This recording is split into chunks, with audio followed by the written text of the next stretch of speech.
এবার আগুন লাগার ঘটনা ঘটেছে সুন্দরবনে। শনিবার বিকেল 4টায় চাঁদপাই রেঞ্জের আমরবুনিয়া ও গুলিয়াখালীর মাঝামাঝি এলাকায় এই আগুনের ঘটনা ঘটে। আগুনের ঘটনায় এখন পর্যন্ত কোনো হতাহতের খবর পাওয়া যায়নি। তবে আগুনে পুড়ে গেছে কয়েক হাজার মিটার বনাঞ্চল।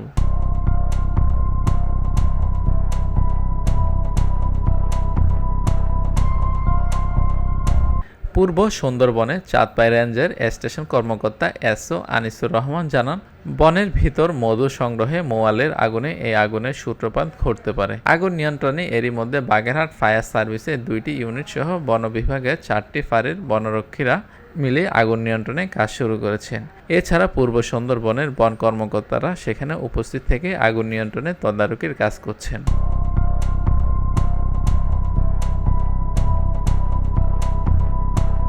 এদিকে আগুনের এই ঘটনায় বনের পশু ও কী পরিমাণ বনাঞ্চল পুড়ে গেছে তা আগুন নিয়ন্ত্রণে না আসা পর্যন্ত বলা যাচ্ছে না।